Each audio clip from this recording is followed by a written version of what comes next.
It's always interesting how people suddenly realize your value the moment you stop making it easy for them. The same ones who overlooked you, doubted you, or kept you on the shelf start looking around like, wait, where did they go? And that's usually not because they changed overnight, it's because your absence finally made your presence make sense. When you stop chasing, explaining, and overgiving, the illusion breaks. They can't keep benefiting from your kindness without respecting you because the access is gone. And once the access is gone, they start calling it pride, attitude, or you changed, as if growing a spine is a personal attack. The truth is, some people only understand consequences. They don't respond to words, they respond to loss. Not because they're evil, but because they're used to you being available, forgiving, and patient no matter what. The moment you choose yourself, it forces them to face what they took for granted. But here's the part that matters. Their regret is not your responsibility. You don't have to return just because they finally notice. You don't have to reopen doors you fought to close. Sometimes their "I miss you" is really "I miss what you did for me."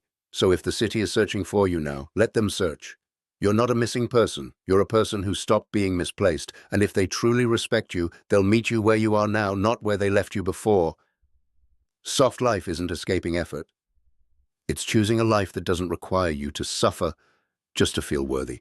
It's deciding that peace is a priority, not a reward you get only after you burn out. A soft life is built, not wished for, and it starts with how you treat yourself when nobody is watching. A lot of people confuse softness with laziness because they've been trained to believe exhaustion equals success, but rest is not a lack of ambition. Calm is not a lack of power. Sometimes the strongest thing you can do is stop forcing what keeps breaking you and start creating a rhythm you can actually sustain. Soft life looks like saying no without guilt. It looks like eating before you're starving, sleeping before you're collapsing, and leaving conversations before they turn toxic. It's choosing environments that feel safe for your nervous system, not just impressive for your image. And yes, it requires discipline, because chaos can be addictive. Some people are so used to stress that peace feels unfamiliar, almost suspicious. But softness is you retraining your body and mind to understand that stability is allowed and that you don't need a crisis to feel alive. So, if you're building a soft life, don't let anyone shame you for it. You're not doing less. You're doing what actually works. You're protecting your energy so you can keep growing, creating, and becoming. A soft life is not a trend. It's a decision to stop living in survival mode. Sometimes the most powerful move isn't making an announcement. It's getting quiet. Not because you're playing games, but because you're protecting your energy.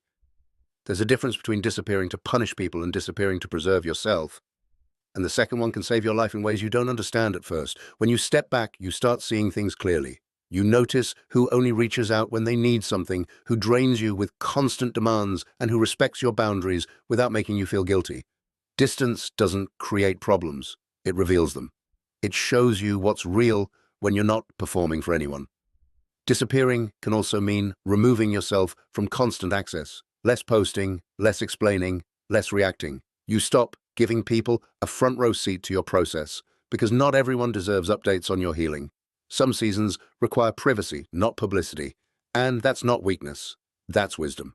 The hardest part is staying consistent when people try to pull you back into the old pattern. They might call you distant, cold, or changed, but what they really mean is you're no longer convenient. And if your peace only bothers someone because it limits their control, that tells you everything you need to know. So let the space do its work. Let the silence teach you. Sometimes you don't need closure, you need distance. And when you return, you won't return as the same person who kept shrinking. You'll return with clarity, standards, and a life that no longer depends on being constantly available. Let's be honest, a little delusion can be a survival tool. Not the kind that denies reality, but the kind that refuses to accept a small life just because the current moment looks uncertain. Sometimes you have to believe in the outcome before there's any evidence, or you'll quit too early and call it being realistic. Welcome to the Inner Chosen. Quick question. What if the reason you've been feeling different lately is because you're being rerouted into a better version of your life? If that question hit even a little, you're exactly where you need to be.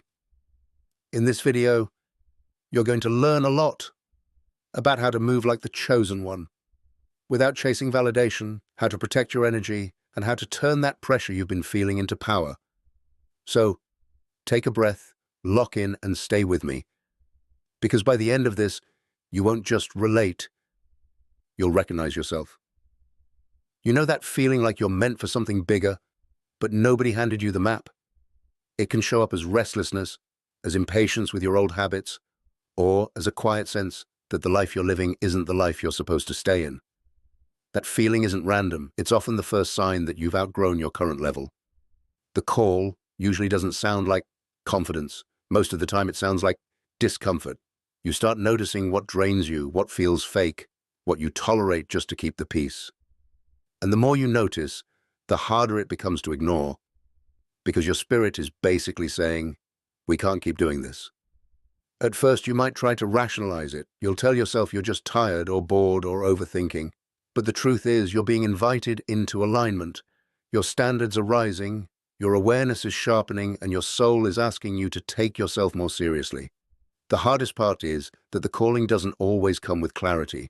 It comes with a push, a nudge, a door closing, a moment where you realize you can't go back to the old version of you, even if the new version isn't fully formed yet. That in-between can feel scary, but it's also powerful. So, if you're in that season right now, don't panic.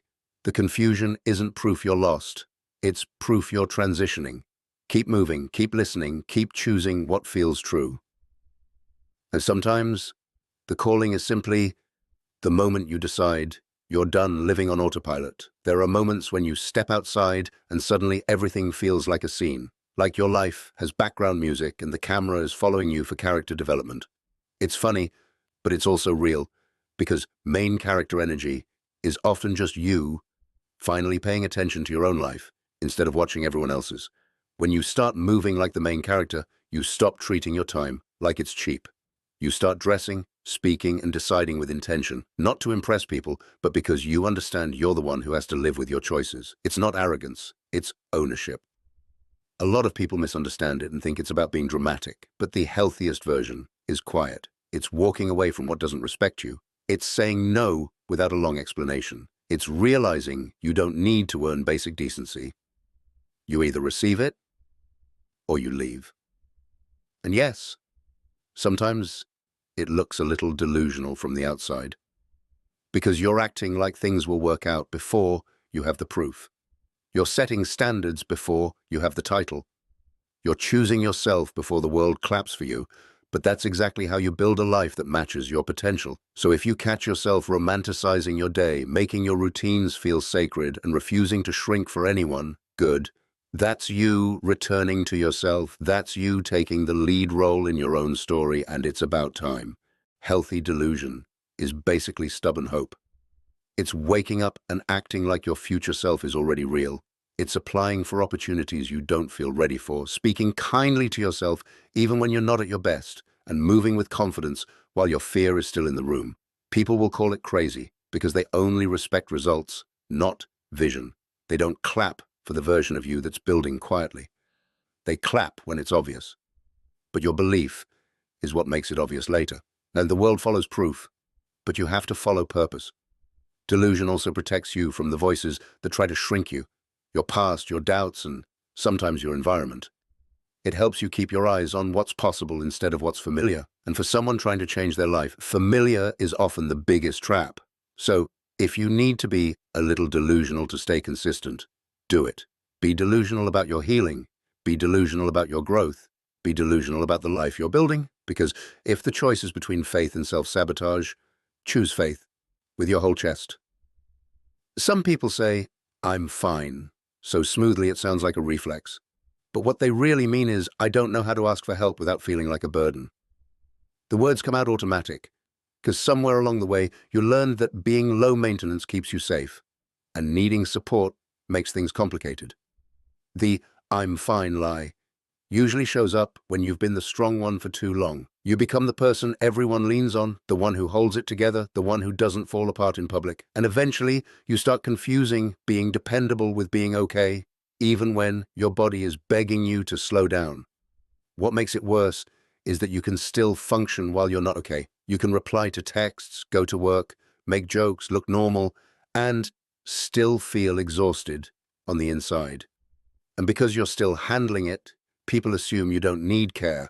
They see your performance, not your pain, but the truth is strength without softness turns into isolation. You weren't meant to carry everything alone. You weren't meant to be the emergency contact for everyone else while ignoring your own needs. At some point, "I'm fine" stops being a shield and starts being a cage. So, if you've been saying it when it isn't true, this is your reminder. You're allowed to be honest. You're allowed to need comfort, rest, and support. And the right people won't make you regret opening your mouth. They'll make you feel safe enough to exhale. Outgrowing someone doesn't always come with betrayal, conflict, or a big, dramatic ending. Sometimes it's quiet. You just notice the conversations don't feed you anymore, the energy feels off, and the connection starts requiring you to shrink or pretend. And one day you realize you've been forcing something that no longer fits. It can feel confusing because nothing bad happened. But that doesn't mean nothing changed. You changed. Your priorities shifted. Your boundaries got stronger. The things you used to laugh off now feel heavy. That's not you being difficult. That's you evolving. A lot of people stay in mismatched relationships because they don't want to be the villain in someone else's story. But outgrowing isn't cruelty. It's honesty. It's choosing alignment over attachment. It's understanding that history is not a contract. The healthiest way to outgrow is without trying to win, prove, or punish. No speeches, no long debates, just distance, respect, and acceptance.